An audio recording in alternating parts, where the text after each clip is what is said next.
Okay, now we're all the way down here in continuous lap placket. I need two 5x12 and one 4x12. Draw a 1-inch seam allowance stitch line on all pieces along the long side. So here's my 1 inch on all 3 pieces. 1, 2, 3.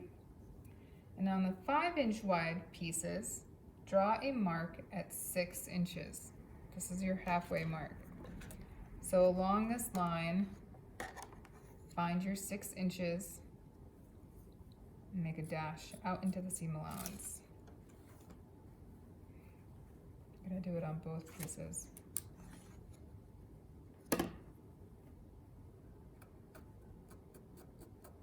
This is known as a notch. Pin the pieces together along the stitch line, but only stitch 6 inches. Back stitch at both ends. So right sides together, and we're gonna line up our notches and our seam lines. And I'm gonna pin so that my stitch lines line up just like in the other samples. Sometimes it just is already lined up, and then sometimes you gotta fight it to get it on the line. Okay, and we're gonna bind our notches here on the front and the back.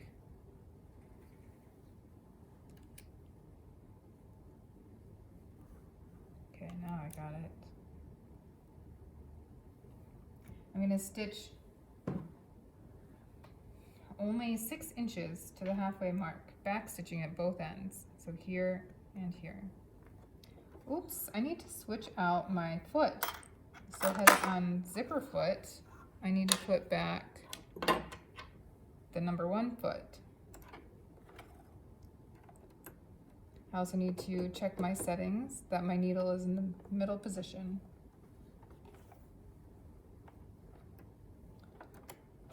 Okay, I'm ready to sew. Back stitch.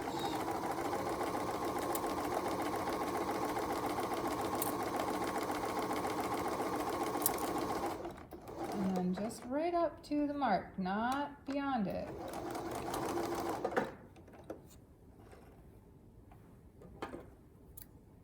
And trim your threads.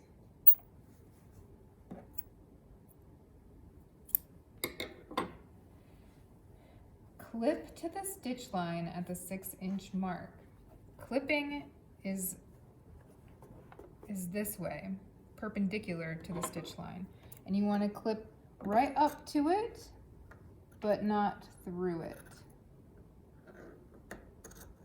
It's when sharp scissors right at the point.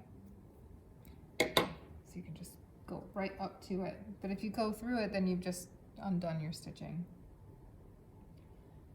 Pin the 4-inch wide muslin piece to the stitched together 5-inch wide pieces along the unstitched seam allowance, bridging the gap between the 2 pieces. So what does this mean? It means open it up like this. Imagine that this is the back of a skirt, and this is where the waistband would be. And you need to be able to open it up to get it on and off, and then you want to close it up at the waist.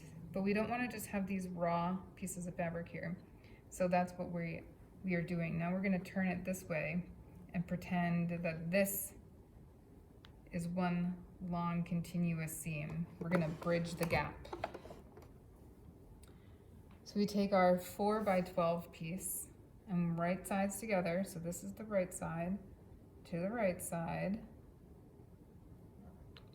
And I'm actually going to flip it over because I want to see this little spot right here. And I'm gonna make sure that my lines are matched up. I'm gonna pin my stitch lines together. Whoa, I was way off. Okay, here we go, getting there.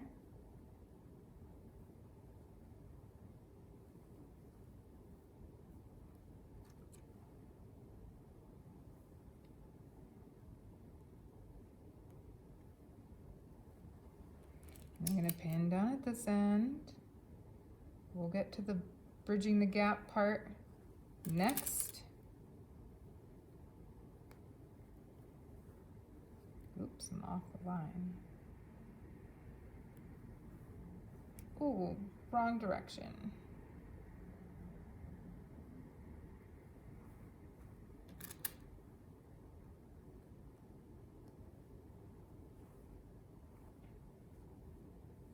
So I'm just gonna keep this part kind of out of the way and hold this together, this little clip. Just gonna flip it that direction and put my pin in. All right. And then machine stitch along the stitch line, backstitching at both ends. So I'm gonna sew that line of pins. Back stitch. There we go. Don't run over your pins. When you get close to this, just kind of pause and take a look at it, and then make sure that this part swings out of the way. And you might have to lift your presser foot, leave the needle in, so that you can move that to the other side. And then keep sewing.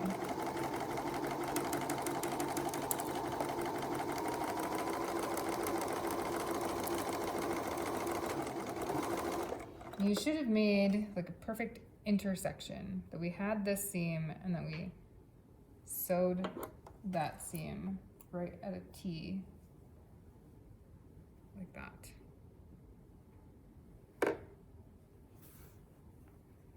Trim my threads. And then you want to press both seam allowances away from the 5-inch wide piece. So we're going to take this, you see now you have this skinny piece kind of attached to these bigger pieces. And you're going to iron them that direction. Ooh. Some interesting loops over there. We're going to iron them away from the 5-inch wide piece, so towards the 4-inch wide piece. I've pressed my seam allowance towards the 4-inch piece, and now I'm going to trim my seam allowances. Not this piece, this just sort of still hanging down here, not involved. So I'm going to trim this seam allowance down to 1/2 inch, which is half of its width.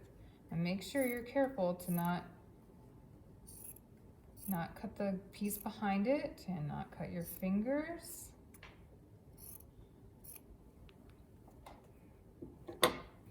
And now I just have this little bit of seam allowance, much more manageable. The next step is to fold under 3/4 from the edge of the 4-inch wide piece, and then fold the 4-inch wide piece so the folded edge just sits just past the stitch line. So I'm going to go like this, and then I'm going to go like that, 2 folds. So fold, fold. And the important part is that you take this fold not to the stitch line, but just past it. So I did my 2 folds, this one and then this one, and I folded it just past the stitch line. So when I open it up, you can see that it just covers it. On the right side of the sample, like the outside of it, you're going to stitch along the previous stitch line. This is what we call stitch in the ditch. It's real, that's a real phrase. So right here is the ditch. This is the stitch line you made before. And so I'm going to pin it so that you can see where we're going to stitch. Again, remember, I'm just ignoring that. That's gone. We've closed We've created a bridge. It does not matter that it's a separate piece down there.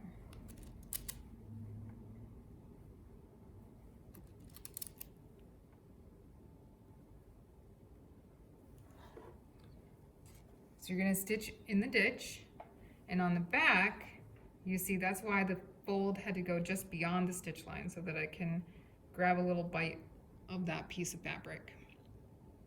So I'm gonna sew it from the right side of the garment. Back stitching at both ends.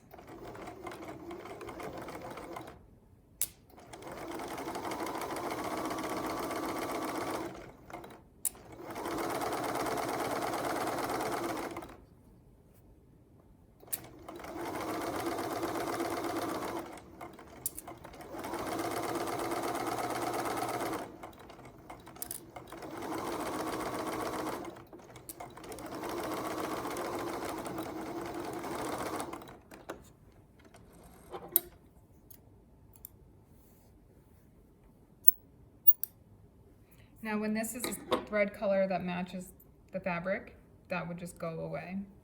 And then on the inside, you have a nice, neat, enclosed piece of seam allowance. And you would iron it in so that on one side it turns back, and on one side, the other side, it extends out. And then you put a waistband on there, and you'd have a way to open the garment and get it on and off, and then close it up. This also gives you a sturdy place to add snaps or hook and eye to do that closing. And that is our continuous lap placket.